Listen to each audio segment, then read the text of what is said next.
Assalamualaikum warahmatullahi wabarakatuh. Hari ni kita orang nak welcome back to my channel podcast DML 415. Hari ni kita orang nak sembang pasal pembalakan. So first, nama saya, korang boleh panggil aku Daniel je. Jadi Sini, nama dia Dai Farid Alhamdulillah. Masya Allah. Kat sini kita ada Dr. Hadi sangat dekat hari ni.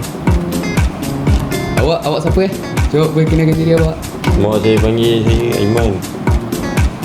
Kau panggil Aiman tak? Oh Aiman. Jadi kita akan memulakan podcast kita dengan apakah pendapat anda tentang pembalakan? Apa yang korang fikir pasal pembalakan? Uish. Mak saya dulu ada cerita pasal membalakan kat rumah saya. Dekat kampung. Rumah saya dengan kampung saya dekat. Kampung saya tu dia tepi paya. Diorang kat paya tu pokok apa nama pokok yang aku ada macam kaki tu. Oh, Paya paya bakau. bakau. Paya bakau. Sekali tu diorang nak buat sekolah. So habis lah, ditebang lah semua situ. Habis rata, dah tak ada siput sedut dah kat situ. Daripada dulu situ ada siput sedut, ada ketam, ada monyet. Wih, banyak lah. Siput sedut sedap buat makan tu. Betul tak? Bawa rasa lemak. Jadi apa pendapat Dr. Adi pula pasal pembalakan? Pembalakan ni dia ada dua jenis lah, illegal dengan legal. Antara orang tu dapat izin atau tak lah. Dia ni bila buat pembalakan dia kena ada cara dulu. Kena urus ke hutan, kena pilih-pilih dulu lah pokok-pokok yang dia nak tebang untuk jaga ekosistem hutan tu lah. Tapi yang illegal ni dia memang haram sikit. Sebab bila dia nak potong pokok dia suka hati dia pergi potong. Lepas tu benda tu boleh menjejaskan ekosistem kat situ. Lepas tu bagi banyak jenis masalah lah dekat cuaca, dekat air, habitat binatang-binatang tu semua. Macam tu lah. Jadi apakah kesan daripada pembalakan? Tak kisahlah pembalakan haram ataupun pembalakan legal. Kesan pembalakan ni kita boleh nampak ada dua kesan lah. Kesan baik dia, kesan buruk dia. Kalau nampak kesan baik dia, kita nampak cash flow jalan baik lah sebab dia menjana kita punya ekonomi. Tapi yang teruknya bila dia yang illegal punya, dia banyakkan diorang duitnya tak akan masuk balik kepada negara sebab diorang jual kat luar negara. Negara kita takkan dapat cukai. Maknanya tak ada pendapatan kepada negara lah. Dia macam free macam tu je lah. Dia jual, dia yang dapat. Kira tu cara diorang nak tutup lah supaya pembalakan diorang ni tak kantoi, betul tak? Betul. Diorang nak untung, diorang tak nak bayar cukai. Tapi yang teruknya diorang mencuri. Curi hasil negara. Curi bahan mentah daripada negara kita macam zaman British dulu. Macam penjajah lah ni. Betul. Melayu tidak pernah bersatu. Tapi ni kan penjajah tu. Ni gunting dalam selimut. Jadi balik kepada tajuk, apakah kesan buruk kepada alam sekitar hasil daripada pembalakan? Kesan buruk ni ada banyak lah juga. Dia bagi perubahan lah dekat iklim, boleh bagi pemanasan global. Sebab banyak pokok dah kena tebang, tak ada yang boleh mengawal karbon dioksida yang keluar tu. Jadinya bila karbon dioksida banyak dekat bumi, apa yang terjadi? Lapis ozon menipis. Kiranya fungsi pokok ni untuk serap karbon dioksida dan menghasilkan oksigen lah. Tu pokok berkurang. Bila pokok berkurang, haiwan-haiwan jadi apa? Orang haiwan-haiwan ni Habitat dia kita akan ganggu lah. dia akan pindah ke habitat lain, betul tak? Lepas tu dia boleh terlepas lah, terjumpa manusia lain kat luar. Contohnya kalau diorang dah keluar hutan ni, diorang pergi tempat lain jadi macam-macam lah. Macam ular keluar banyak hutan kesan. masuk rumah orang. Betul. Kau pernah macam bawa kereta tiba ada gajah lah. Ada dekat banyak Gerik kan? dulu. Aku daripada Penang tau. Lepas tu aku nak pergi Kelantan, lalu Gerik. Tengah jalan-jalan tengok ada gajah kat tengah jalan. Itu Jadi- salah satu punca sebab pembalakan lah. Jadinya dia bukan bagi kesan buruk kepada alam sekitar je lah. Dia bagi kesan buruk kat kita. Itu juga. Dia mengancam nyawa kita sendiri. Menyusahkan kita jugalah sebenarnya. Kau pernah macam tengah main game kan, tiba tak ada line. Kau rasa sebab apa? Sebab belakang lah. Memang sebab belakang, tapi dia jauh sikit. Oh je sikit. Kita line ni hasil daripada satelit tu lah. Betul. Jadi matahari dia mengeluarkan medan magnet tu lah. So apa yang melindungi bumi? Lapisan ozon. Bila tak ada lapisan ozon, medan magnet tu senang masuk ke, tembus ke bumi kan. Dia akan mengganggu signal ataupun gelombang daripada satelit ke bumi. So apa yang sebabkan lapisan ozon menipis? Sebab pembalakan lah. Sebab karbon dioksida banyak Karbon kan. dioksida banyak. Sebab apa karbon dioksida banyak? Sebab pokok kurang. Pokok kurang untuk sedut karbon dioksida. Itu salah satu lah. Okay, sekarang kita masuk pula lah kepada punca pembalakan. Kenapa orang-orang ni masih nak buat pembalakan lah? Sedangkan diorang dah tahu lah pelbagai kesan buruk yang kita dah cakap tadi kan. Betul tak? So, apa pendapat tu tentang kenapa orang buat pembalakan lagi? Daripada selain sekolah, diorang nak buat tempatan, nak orang duduk kat situ. So diorang nak bina rumah, nak bina jalan, nak bina kedai, macam nak buat pekan kat situ lah. Daripada kampung jauh daripada pekan lain kan. So macam nak jimatkan nak apa, macam nak meningkatkan lagi efisien aktiviti manusia ni, diorang tebang pokok balak hutan kat tepi-tepi pekan satu tu. So jadi 2 pekan kat situ.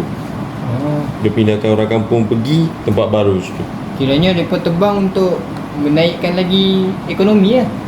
Betul. Contoh macam saya tengok kat Sabah kan, mereka tebang pokok sebab mereka nak buat highway untuk kemudahan masyarakat kat situ. Tapi kat situ ada kebaikan, ada keburukan. So, korang tahu tak cara macam kau tahu tak jambatan tertinggi kat Malaysia kat mana? Kat mana? Dia dekat kawasan Rawang tu. Dia sebab apa dia buat macam tu? Sebab nak elak pembalakan lah. Oh, Betul tak? kiranya dia ada inisiatif lain lah selain daripada kita nak tebang pokok. Daripada kita tebang, baik kita buat jambatan, betul tak? Tapi walaupun kos mahal, tebang pokok tu lagi mahal. Kiranya proses nak tebang pokok tu lagi mahal daripada nak buat highway tu. Tak, tebang pokok tu murah je. Buat highway tu lagi mahal kiranya lah. kesan dia tu lagi mahal lah. Kesan dia tu lagi teruk daripada kita habis duit. Faham tak? Kiranya apa pendapat doktor tadi pasal kenapa orang masih buat pembalakan lagi lah? Orang banyak ini. Sebab banyak orang buat permintaan lah. So orang nak harga murah. Sebab kalau orang minta daripada kerajaan mesti jual mahal kan. So diorang ni ambil lah daripada sumber haram. Dia upah orang dalam, dia buat pokok-pokok, buat pelagaran, lepas tu diorang dapatlah kayu tu. So diorang boleh dapatlah benefit lebih banyak daripada tu.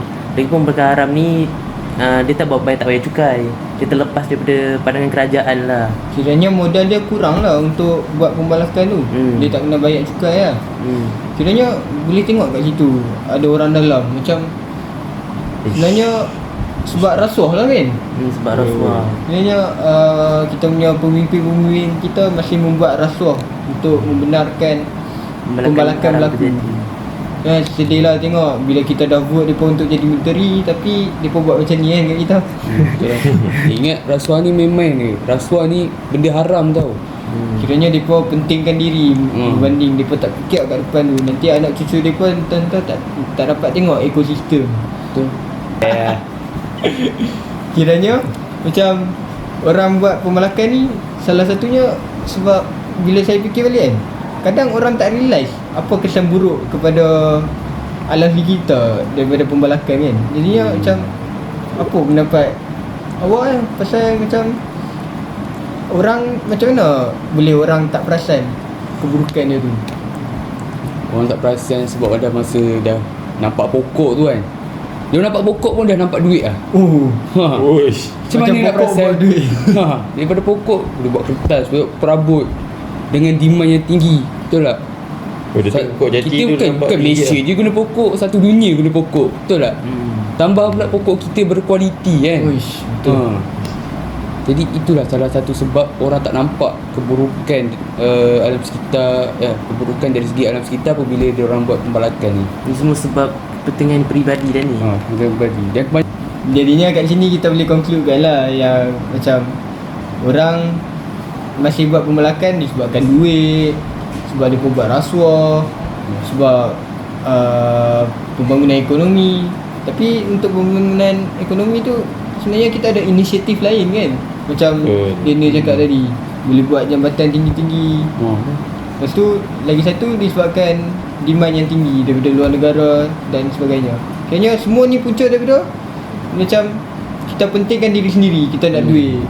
Sebab sekarang ni orang fikir duit ialah segalanya, segalanya ialah duit. Betul. Dengan ekonomi yang tengah jatuh ni betul tak? Ekonomi kita naik duit ringgit naik. Okey, jadi kita sambung dengan macam mana kita nak mengatasi pembalakan ni. Sebab pembalakan ni terjadi macam terlalu ekstrim dekat negara kita ni. Cara Macam mana tadi? Dia cara nak mengatasi ni kita kena kuat ada penguasaan undang-undang. Kita ni kena selalu memantau lah orang dalam ni. Sikit kita suap dia ambil, kita suap dia ambil. So kita kena pantau diorang ni daripada diorang terima benda ni macam ni. Biar diorang lepas untuk buat pembalakan haram. PDRM. SPRM. SPRM. Oh, SPRM. SPRM. SPRM lah yang kena bertugas untuk yang memantau ni. Cek-cek orang yang buat rasuah, tangkap diorang supaya dia benda tak berlaku lagi lah pembalakan haram ni. Macam Sherry. Tu. Polis tangkap polis. Polis tangkap polis. Kiranya macam untuk undang-undang ni kita dah cukup ketat. Cuma dari segi rasuah tu lah yang tak ketat. Ya. Macam undang-undang dah ada, tapi nak laksanakan undang-undang tu. Orang tak Yang nak buat undang-undang tu sendiri yang tak laksanakan undang-undang tu. Uish. Itu parah tu. Siapa tu? Lepas tu selain daripada undang-undang kita boleh buat apa lagi untuk mengatasi pembalakan ni? Wish. Mak kau kata apa man? Ada mak kau kata apa-apa? Dapat bab nak counter pembalakan ni tak ada. Tapi kita tengok perangai kita ni suka main handphone kan. Kita gunalah handphone tu. Main Pada Genshin tu tak? generasi berteknologi kembang kini. Kita gunalah handphone, kita main lah TikTok, IG semua kan. Kita sebarkanlah dia untuk menjaga hutan kita daripada kena tebang secara haram. Sebenarnya contoh macam kita sebarkan idea maksudnya macam mana?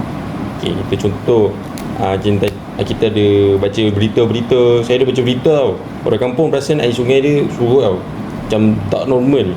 So kita sebarkan lah kat orang-orang cerita ni. Nanti mana tahu kes sama jadi kat tempat diorang tak tahu benda jadi, diorang tak kisah apa-apa pun. Tapi sebenarnya air surut tu sebab pembalakan. Pokok kena tebang semua. So tak ada kawasan tadahan air lah. Sebab tu sungai surut semua. Kiranya daripada situ orang boleh alert lah. Okey, kalau air keruh je mesti sebab ada pembalakan kat dalam tu. Macam tu lah. Itu antaranya lah yang kita nampak situ. Tak So- pun kita beritahu orang pasal pembalakan ni sebenarnya salah. Kesannya banyak sangat teruk kat kita ni. Dah lah diorang curi satu. Kita yang rugi, kita bayar cukai tak jalan lah. Jadinya apa kesan dia lagi sebab rasa macam banyak sangat cara untuk kita ni tapi kita tak aplikasi kan. Berkesan je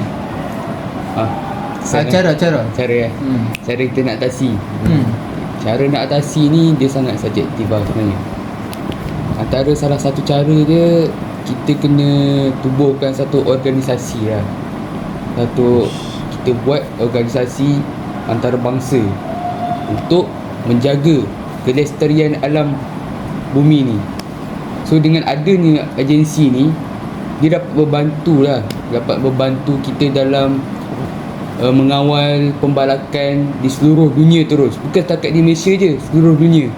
Sebab kita tahu yang hutan terbesar dekat dunia ni ialah hutan Amazon dekat Brazil, betul tak? Jadi kat situ lah yang paling penting sebenarnya. Itu kat situ banyak peranan lah. Walaupun kita tahu pembalakan ni sangat tidak bagus untuk alam sekitar. Kiranya kita jaga kita punya hutan ni tak jadi gua kalau hutan kat Brazil kena tebang.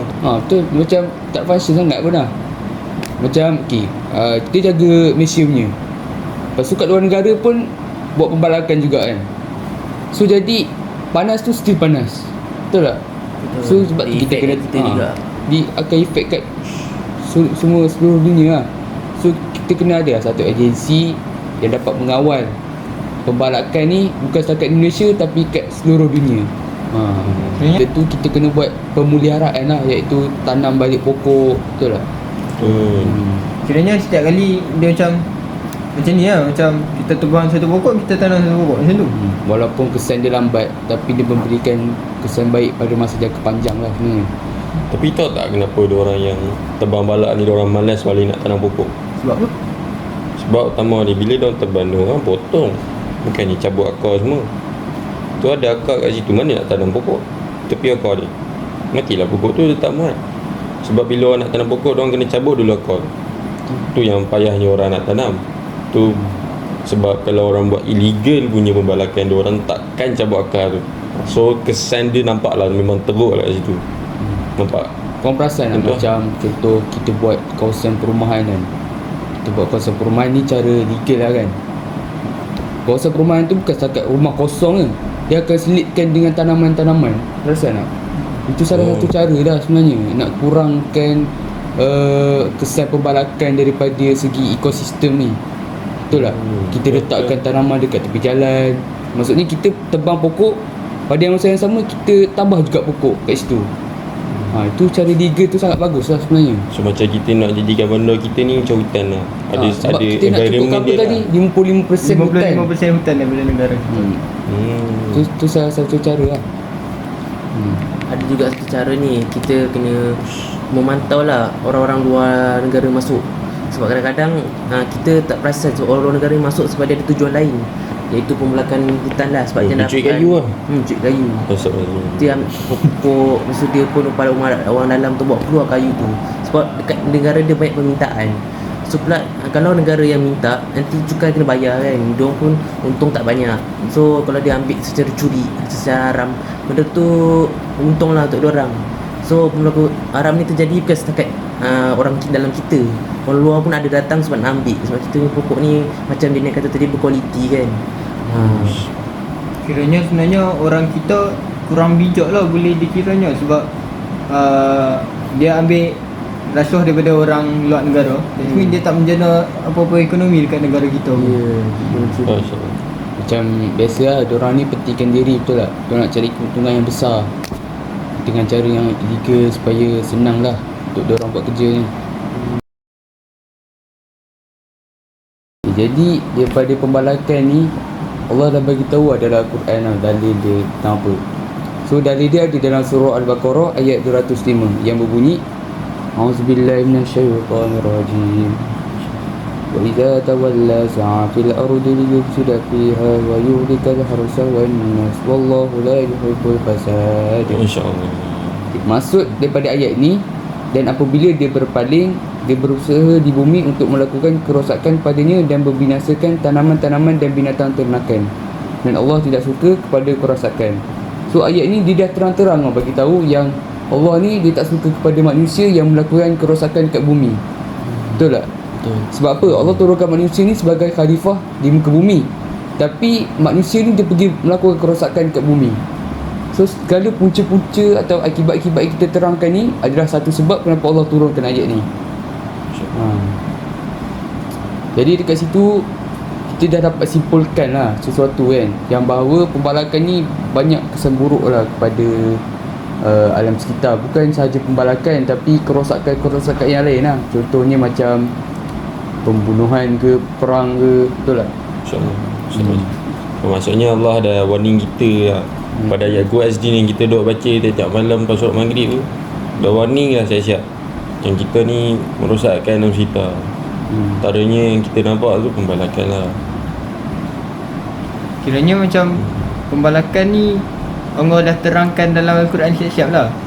Bahawa pembalakan ni macam salah satu contoh daripada Allah cakap membinasakan tumbuhan-tumbuhan dan binatang lain. Jadi daripada pembalakan bukannya kita merosakkan tumbuhan saja. Kita merosakkan ekosistem haiwan-haiwan, merosakkan alam sekitar. Jadi impak dia banyak dalam alam sekitar kita daripada hasil pembalakan. Kesian Pak Belang. Kena pergi highway cek rumah baru. Tapi kan kita walaupun buat pembalakan tak adalah punya haram, tapi kita kena buat kepada kepada tujuan yang betul. Kita nak mendirikan rumah untuk orang ataupun untuk masjid. Masjid. Nabi sendiri pun bina masjid daripada pokok kurma, betul tak? Betul. Orang tahu kan masjid Quba kan? Sekarang dikenal sebagai Masjid Nabawi. Jadi itulah Masjid Quba. Masjid pertama yang dibina oleh Rasulullah selepas pindah ke Madinah. Bahan asas dia semua daripada pokok kurma. Pelepah dia, kayu dia, sehingga tanah dia, semua daripada pokok kurma. Rumah dia kayu. Ambil daun tu, dia buat atap dengan lantai. Dari sini tak salah pun lah pembalakan dari segi Islam. Cuma bila benda tu Terlalu mengancam, berluasa. kiranya Dia kira dah melakukan kerosakan lah kan. pembalakan tu terlalu ekstrim dan menyebabkan kerosakan kepada alam kita dan makhluk-makhluk dalam muka bumi ni. Sini kita boleh mengakhiri kita punya podcast dengan tasbih kifarah dan surah wal Subhanakallahumma wa bihamdika asyhadu an la ilaha illa